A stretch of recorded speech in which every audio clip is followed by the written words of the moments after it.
আসসালামু আলাইকুম, আশা করি সবাই ভালো আছেন। আজকে সৌদির মাঝরার ভিতরে চলে আসছি কয়েকটা লাইট নষ্ট হয়ে গেছে, লাইটগুলো ঠিক করে দেওয়ার জন্য।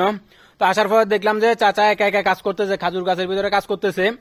তো আসলে আমাদের বাংলাদেশ থেকে অনেকে কিন্তু 5 লাখ 6 লাখ টাকা খরচ করে কিন্তু সৌদি আরবে আসে মাঝরার ভিতরে কাজ করার জন্য। আসার পর যে চোখ ধরে কান্না করে, তো কি জন্য কান্না করে আর কি জন্য মানুষ মাঝরার ভিতরে কাজ করতে চায় না, সেই জিনিসটা আজকে আপনাদেরকে দেখাবো। আর চাচা কি কি কাজ করে সেটাও দেখাবো, কতক্ষণ ডিউটি আর চাচার স্যালারি কত। 2 लाख ऊपर गया है, 3 लाख तक चाचा है। को खाना किसका है, रूम किसका है? वो उसका कपिल का है। रूम खाना सब कुछ कपिल का है। नहीं, खाना अपना है। দেখছেন মনে করেন যে 1200 रियल में 1200 রিয়াল ইয়া দেয়, বেতন দেয় 1200 রিয়াল। 1200 রিয়ালের ভিতরে মনে করেন যে শুধু থাকাটা কফিলের, আর না হলে খানা সবকিছু হলো নিজের। একবারে খানা, তারপর যে নিজের বরণ পোষণ যা কিছু লাগে সবকিছু হলো নিজের। তো এই 1200 রিয়ালের ভিতরে কিতনা কিতনা বেচতে ইন্ডিয়া পে? कभी कभी 900 रुपया, कभी कभी 800 रियल। বুঝেন, উনি খাই দেয় সবকিছু কমপ্লিট ভাবে, মনে করেন উনি 800 রিয়াল কিংবা 900 রিয়ালের মতো থাকে।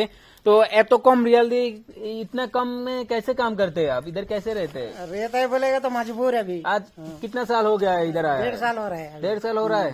छुट्टी पे जाना है कितना साल में? छुट्टी पे जाने का तो अब देखेगा बाद में। अभी तो চাচা মনে হয় আরো 2-4-5 বছর ধরে মনে হয় যাইতে পারবে না, কারণ কি যে বেতন, এই বেতনে কাজ করে তো যাওয়া সম্ভব না। তো আপনাদেরকে আমি মাজরাটা দেখাই যে কত বড় মাজরা, আর চাচা একা একা কাজ করতেছে পুরো মাজরাটার ভিতরে। কতগুলা খাজুর গাছ, যেটা বলার বাইরে, মনে করেন আমি গুণে শেষ করতে পারবো না, অনেক বিশাল বড় মাজরা। আমি আপনাদেরকে মাজরাটা ঘুরে দেখাবো যে মাজরাটা কত বড়। মাজরাটার ভিতরে কিন্তু অনেকগুলা খাজুর গাছ আছে, চাচা একা একা কাজ করে। সবগুলা খাজুর গাছ চাচা একা একা ক্লিন করে। তারপর যে দেখেন খাজুরগুলা কাটতেছে, এই খাজুরগুলো চাচা একা একা কাটতেছে। আমি সকাল থেকে আসছি, আইসা চাচার কাজ দেখতেছি যে চাচা কিভাবে কাজ করতেছে। একলা একলা কাজ করতেছে, একবার অসহায়ের মতো।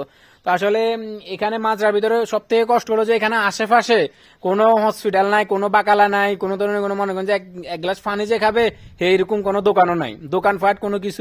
এই মেন সমস্যাটা হলো এই জায়গায়। তা আসলে যাদের ভালো লাগবে তারা 4-5 লক্ষ টাকা খরচ করে মাজরার বিষয়ে আসবেন। আর কি কি কাজ করে তো আজকে আপনাদেরকে দেখাবো যে পুরা মাজরাটার ভিতরে কি কি কাজ করে, চাচা কিভাবে খাজুরগুলা কাটতেছে। আসলে অনেকে চিন্তা করতেছেন হয়তো বা আমি কি জন্য আসছি এখানে। আসলে আমি এসেছিলাম এখানে, যে দেখেন কয়েকটা ফিলার আছে, ফিলার সিস্টেম বানাইছে, এগুলোর উপরে কিন্তু 3টা করে লাইট দিছে। তো এগুলোর ভিতরে শুধুই প্রথম যেটা ভাঙছি দেখেন, এটা লাইট জ্বলতেছে, আর একটা লাইটও জ্বলতেছে না। তো এটা আমি 2টা পাইপ আছে, 2টা পাইপ আমি কাটছি, কাটা দেখছি। একটা সুইচ বোর্ডের দিক থেকে আসছে, আর একটা মনে করেন যে একটা থেকে আরেকটার ভিতরে লুপ দিয়ে নিয়ে গেছে পাইপগুলা।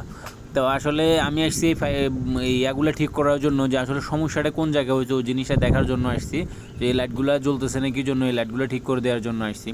তো মাজরাটা কিন্তু অনেক বড়, চাচা একা একা কাজ করতেছে।